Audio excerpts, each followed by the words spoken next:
పండుగలు జాతరలు వస్తుంటే ఎట్లుంటది గుళ్ళకాడ చుట్టూ పందిళ్ళు వరుస్తారు. భక్తుల కోసం సపరేట్ క్యూ లైన్లు పెడతారు. ఎంతమంది భక్తులు రావచ్చు అని అందాజా లెక్కేసుకొని దానికి తగ్గట్టు సవలతులు చేస్తారు. ఫ్రీ దర్శనానికి ఒక లైను, టికెట్లకు ఇంకో లైన్ పెడతారు. గుడికాడికి వస్తానికి ఇంకిన్ని బస్సులు పెంచుతారు. గిట్లా అరుచుకుంటేనే కదా అందరు తృప్తిగా దేవుని కొలుసుకునేది. కానీ శబరిమల చూడు రీ ఎట్లున్నదో.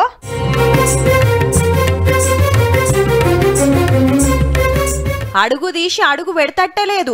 ముంగట ఎన్కమర్లా చుట్టూరా ఎటు చూసినా సాములే. నెత్తిన ఇరుముళ్ళు పట్టుకొని అయ్యప్ప దర్శనం కోసం ఎదురు చూస్తున్నారు. పంపన్నది కాంచి షురువు చేసి సన్నిధానం దాకా 6 రోజుల సంధి గిదే పరిస్థితి. 20 గంటలకు మీదనే టైం పడుతుండే వరకు చాలా మంది దర్శనం చేసుకోకుండానే వెనకకు మర్రొస్తున్నారు. అయ్యప్ప దర్శనం చేసుకుంటానికి తెలుగు రాష్ట్రాలకెళ్లి బగ్గనే పోయిండ్రు. కానీ వచ్చేటోళ్లను కంట్రోల్ చేసి జల్దిన దర్శనాలు చేపించుడు గూడోళ్లతోని అయితలేదట. అనుభవం లేని పోలీసులను పెట్టిండ్రు. సెక్యూరిటీ జాల్తలేదని చెప్పినా సౌలతులు పెంచుతలేరట. మునుపు 2000 మంది పోలీసులను పెడితే ఈ తాపకు 600 మందే ఉన్నారట.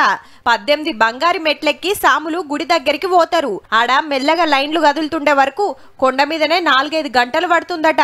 హీగేముంది వెనకమర్లా ఎక్కడోళ్ళు అక్కడనే ఆగిపోవాల్సి వస్తున్నది. మొన్న తొక్కిసలాట జరిగి ఒకరు పానమే పోయింది. పరిస్థితి గిట్లుండే వరకు హైదరాబాద్ లో సాములంతా విలేకరుల మీటింగ్ పెట్టి తిప్పలు చెప్పుకున్నారు. ఎవరు ఇబ్బంది పడలేదు. అప్పుడు ఇంకేం సౌకర్యము లేదు. అయినా సుఖంగా ఉన్నారు. శబరిమలలో సంపూర్ణమైనటువంటి అయ్యప్పకు అభిషేకం చేసుకుంటూ ఆనందంగా తిరిగి వచ్చే భక్తులు ఎంతో మంది ఉన్నారు. ఈ ఆన్లైన్ వచ్చినప్పటి నుంచి చాలా ఇబ్బంది పడుతూ ఉన్నారు.